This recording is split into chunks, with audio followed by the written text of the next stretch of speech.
Hola, ¿cómo están? Vamos a continuar con los audiotextos que se refieren a Estado y Nación.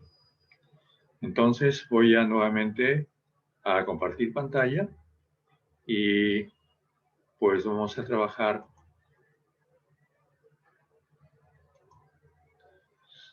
con el texto con el que estábamos trabajando.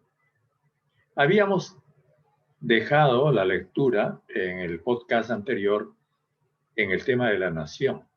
Dijimos que se puede definir a la nación, por supuesto hay muchas definiciones de nación, pero quizá la más aproximada y adecuada sea aquella que la define como un pueblo con identidad. Y se entiende por nacionalidad una nación que existe dentro de un país. Entonces, primera idea que tenemos que fijar. ¿Qué entendemos por nación? Un pueblo que tiene identidad.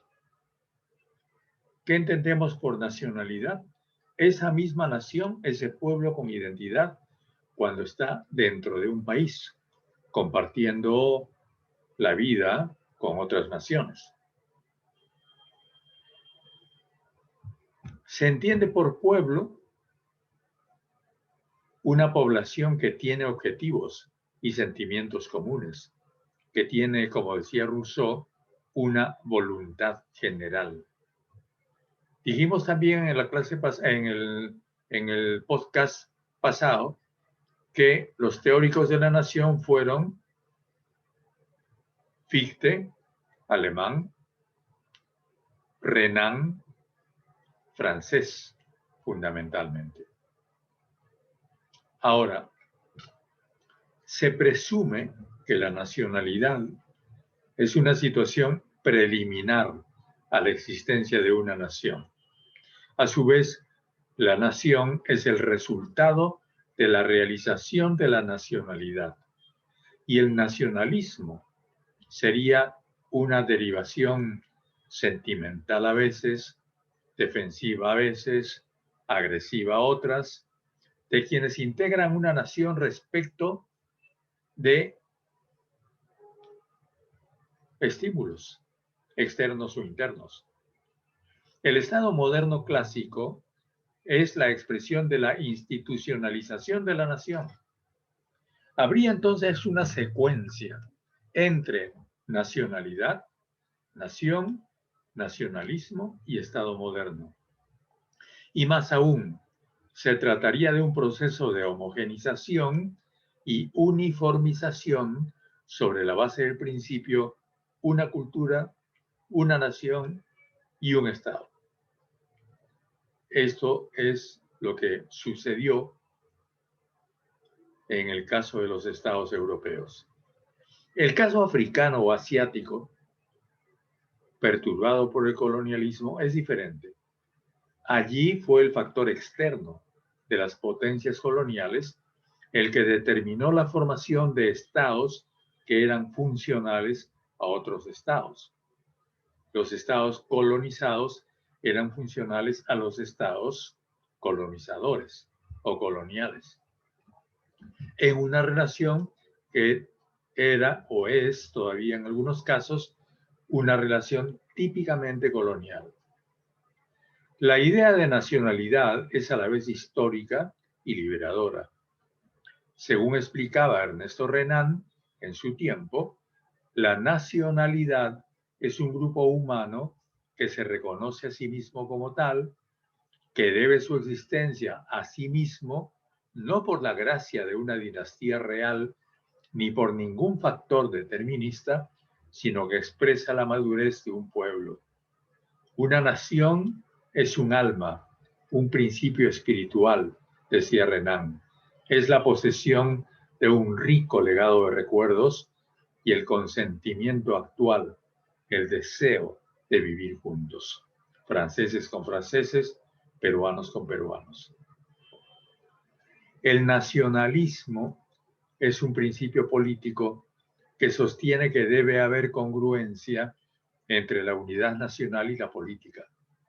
El sentimiento nacionalista es el estado de enojo que suscita la violación del principio nacional o la satisfacción que acompaña la realización del mismo principio. El movimiento nacionalista es aquel que obra impulsado por un sentimiento de este tipo. El nacionalismo surge cuando comunidades o pueblos distintos reclaman igualdad y justicia a partir de situaciones de desigualdad cuando son dominados, o también a partir de intereses expansionistas cuando pretenden dominar a otros pueblos u otros grupos humanos a partir de reclamaciones históricas, reivindicaciones territoriales o argumentos de raza y de sangre. La aparición de la forma moderna del Estado, que es el Estado-nación, distinta de los estados patrimoniales del mundo antiguo, aconteció con el tránsito del feudalismo al capitalismo.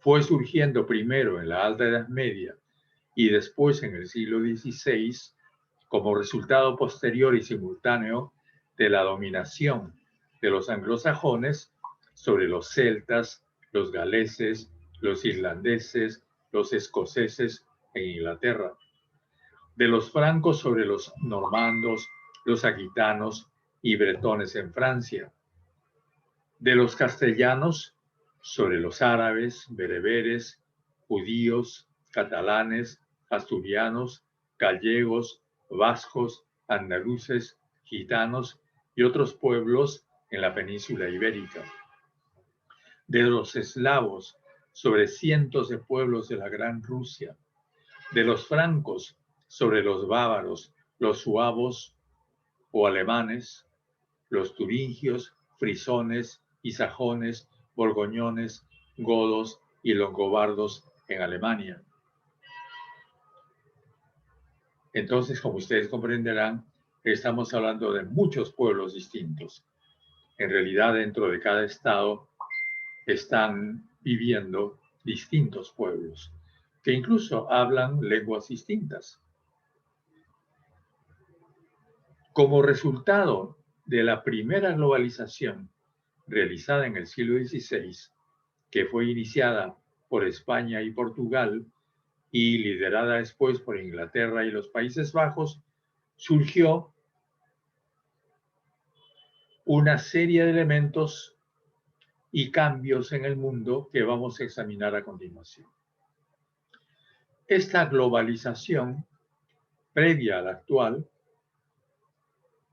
que surge primero con el encuentro de Marco Polo y el Gran Khan, todavía en 1200 aproximadamente, pero después mucho más con los descubrimientos, el descubrimiento de América, el descubrimiento de África, etc.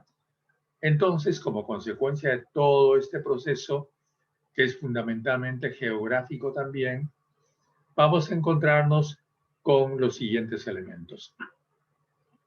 La industria y los obreros industriales pobres en Inglaterra producían manufacturas para un mercado mundial que fue abierto por la fuerza de las armas inglesas en África, China, India y América. Previamente, los campesinos ingleses fueron despojados de sus tierras y desarraigados por la fuerza para convertirlos en obreros formalmente libres, pero en realidad sometidos a una nueva esclavitud, la del trabajo industrial. Otro elemento, la extracción de oro y plata por siervos y esclavos en Centro y Sudamérica española, que proporcionó la base metálica suficiente para el respaldo del crédito y el comercio en Europa. El oro y la plata americanos pasaron por España para alimentar a los banqueros de Inglaterra, Holanda y Alemania, que concentraron la riqueza y financiaron la ampliación del comercio a todo el mundo. Otro elemento, el algodón y el azúcar, llamados en su época oro blanco, productos agrícolas de gran valor en la época, trabajados en las plantaciones de las colonias inglesas de Norteamérica, en las Antillas, Brasil, Haití. ¿Y quiénes cultivaban esas plantas? Esclavos. Los esclavos africanos. Alrededor de 10 millones de esclavos fueron trasladados a América después de ser cazados y vendidos por los reyes africanos y por los comerciantes árabes a los traficantes portugueses e ingleses de seres humanos. Es una historia muy triste. Entonces, con todo este proceso, se globalizó el comercio de mercaderías y se generó un espacio de influencia inglesa, pero no se hizo lo mismo con la circulación de personas. La fortaleza industrial inglesa cerró sus fronteras, al igual que los viejos imperios español, francés y portugués. Como la actual fue una globalización a medias. La explotación de las riquezas mundiales alimentó el primer capitalismo industrial que a su vez originó los estados en su versión moderna. En América, los estados coloniales fueron la prolongación de las metrópolis europeas. El estado norteamericano fue formado por los expulsados económicos y religiosos de Inglaterra, y estos a su vez exterminaron a los pueblos originarios, a los indios que encontraron en América. En Centro y Sudamérica, las repúblicas de los españoles fueron superpuestas a las repúblicas de indios. Pongo esto entre comillas, porque en realidad no eran, ellos le decían repúblicas, pero no eran repúblicas. Todos sabemos que había una monarquía, era un imperio, el imperio español de aquella época. Fueron estados verticales, formados de arriba hacia abajo y organizados desde el centro hacia la periferia.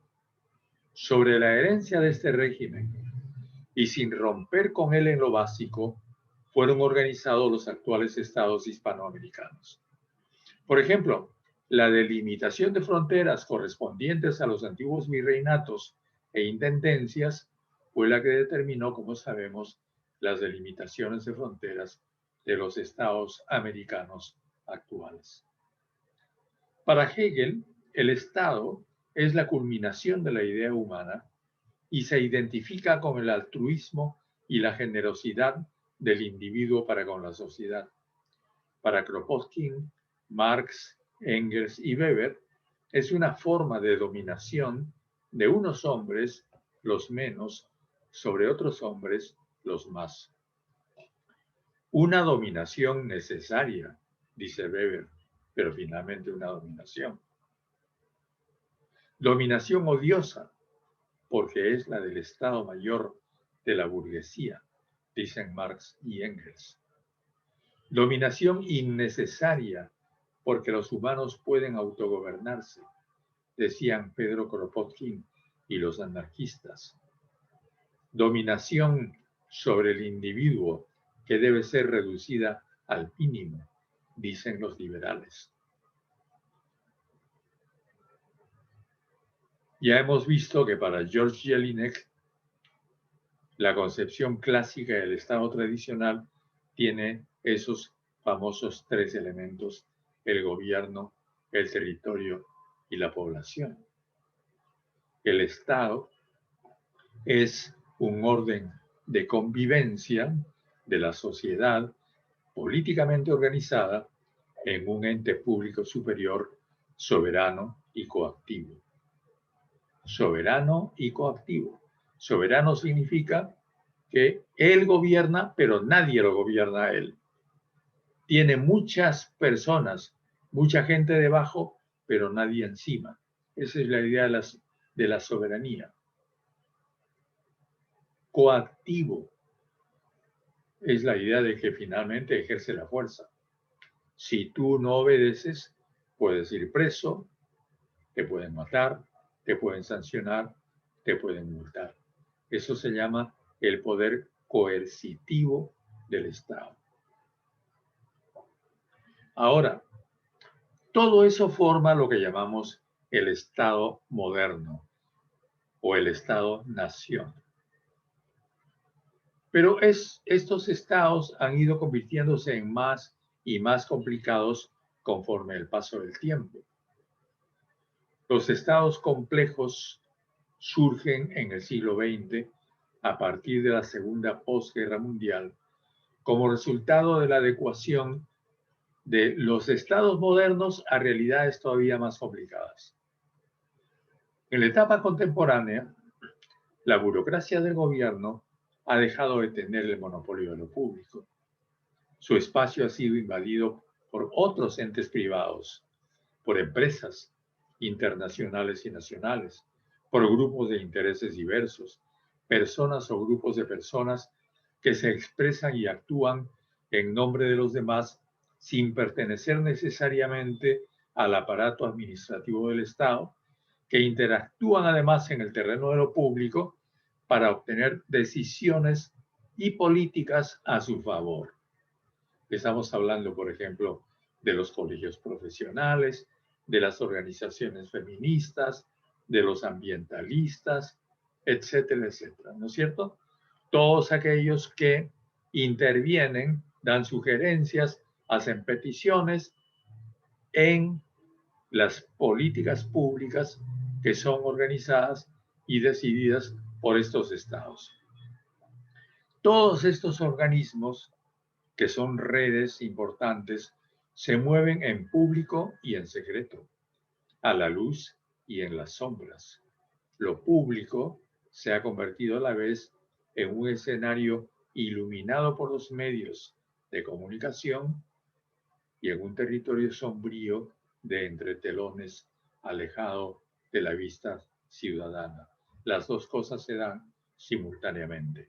Finalmente no sabes lo que están tramando dentro del poder y al mismo tiempo tienes todos los días un espectáculo, una política de espectáculo en la televisión, en la radio, en los periódicos. Eso es característico de nuestra época. Entonces, lo público es también un campo de lucha de intereses entre gente que pugna por obtener ganancias lícitas e ilícitas a partir de grandes inversiones de capital para influir y dominar las decisiones políticas con el fin de que sean favorables a sus negocios. En la esfera del gobierno siguen presentes el Poder Ejecutivo, la Policía, el Poder Judicial, las Fuerzas Armadas, la burocracia, los organismos represivos de inteligencia y de espionaje y multitud de nuevos organismos. Pero la esfera pública se distingue de la del gobierno. El gobierno deja de tener el monopolio de lo público, deja de ejercer el monopolio de la representación del Estado. Organizaciones no gubernamentales de todo tipo surgen y reclaman también representar el interés público. Entonces ya llegamos a un momento en que hay que diferenciar el terreno o el espacio gubernamental del espacio público. En el espacio público está el gobierno, ciertamente, pero no solamente está el gobierno. Está la iglesia, como dije, están los organismos profesionales, están los expertos de diversas disciplinas. Ahora en la pandemia, por ejemplo, los científicos, los médicos. Entonces, esa es la esfera pública, la esfera del interés general. Pero simultáneamente también tenemos la esfera del mercado, que se desarrolla, que invade la sociedad y llega hasta el subconsciente incluso de los individuos a través de la publicidad y de la adicción al consumo que ya hemos visto en otros textos. Se multiplican las microempresas, las pequeñas empresas y las asociaciones de empresas. La esfera del mercado quiere convertir la economía de mercado en sociedad de mercado. Entonces se produce tensión entre sociedad y mercado, entre bienes públicos y bienes privados. Se tiende a privatizar los bienes públicos y la sociedad empieza a resistir. El mercado ingresa al sistema político, colonizándolo y limitando sus posibilidades democráticas. Una vez colonizado por los comerciantes, el sistema político ya no representa a los más, sino a los menos, es decir, a los grupos económicos capitalistas. Estos compran voluntades, valiéndose de diversos medios. La dictadura que opera en las unidades empresariales de la esfera económica ingresa a la esfera política. ¿Por qué digo dictadura? Porque en ninguna empresa hay democracia. Es decir, tú entras, te contratan, trabajas y cumples. No puedes reclamar sino solamente tus salarios, tus derechos laborales, pero no puedes intervenir en cómo se organiza el trabajo en la empresa donde tú estás. Entonces tienes una capacidad de decisión y de petición bastante limitada. Ahora, si todo eso va generando un ambiente social general, se produce la conversión de la democracia en plutocracia. Y si todo eso es corrupto, pues entonces se forman los estados mafiosos, lo que se llama las cleptocracias. En el mundo de hoy se multiplican las asociaciones voluntarias, los grupos de opinión, las asociaciones de consumidores, que forman lo que se llama la sociedad civil. Se crea un espacio internacional donde actúan redes de gobernantes, de empresarios, de movimientos ciudadanos de diversos tipos.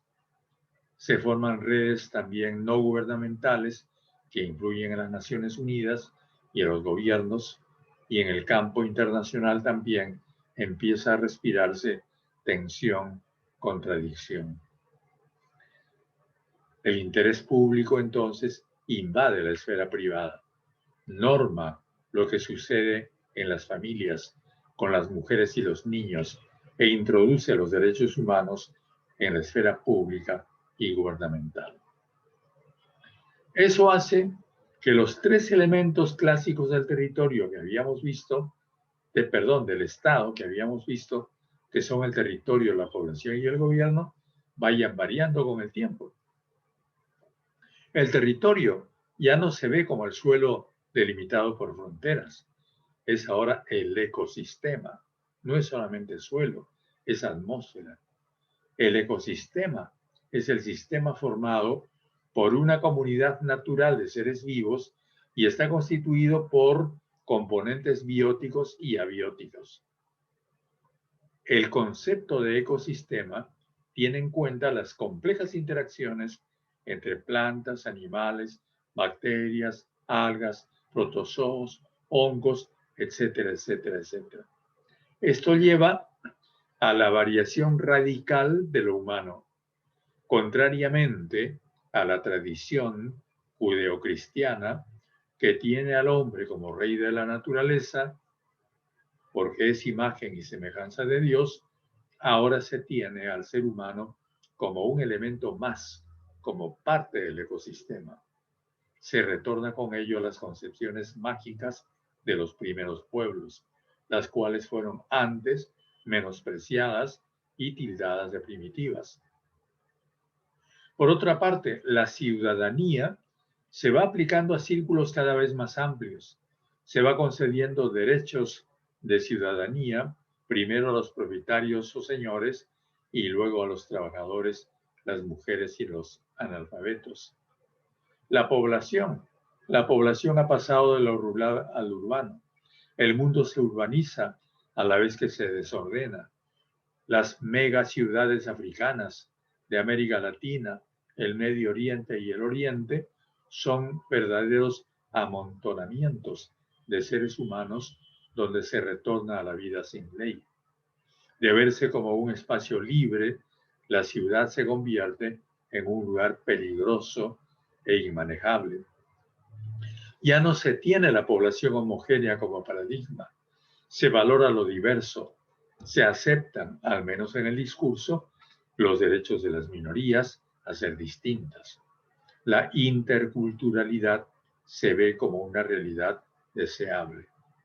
De la población como objetivo, se pasa a concebir la población como sujeto, como agente portador de políticas y participante en las decisiones. La población convertida en pueblo, es decir, en población con derechos, se fragmenta en múltiples identidades que se convierten en sujetos sociales. Y así se pasa del Estado moderno, compuesto por los famosos 3 elementos, al Estado complejo, compuesto por esferas y por espacios. Se trata entonces de un Estado postmoderno y postindustrial en el que ahora estamos. Y eso refleja una crisis de los estados contemporáneos, que se expresa en que la burocratización de la política, la disminución de la soberanía de los gobiernos, la disminución del poder central del gobierno por la descentralización, el resurgimiento de identidades nacionales y regionales o locales, el avasallamiento de la opinión pública por los medios de difusión, los partidos, los sindicatos y las empresas, el reemplazo del consenso por la negociación y a veces incluso por la componenda. El poder choca con la moralidad, se empieza a identificar el poder con la corrupción y el Estado empieza a criminalizar al otro, es decir, al opositor o al adversario interno, y trata de demonizarlo, estigmatizarlo y perseguirlo. El Estado contemporáneo parece haber llegado a su límite. Aquí dejamos esta nueva lectura. Nos quedamos hasta la próxima lectura. Voy a dejar de compartir pantalla y nos despedimos hasta el próximo audiotexto. Adiós, nos vemos, hasta la próxima.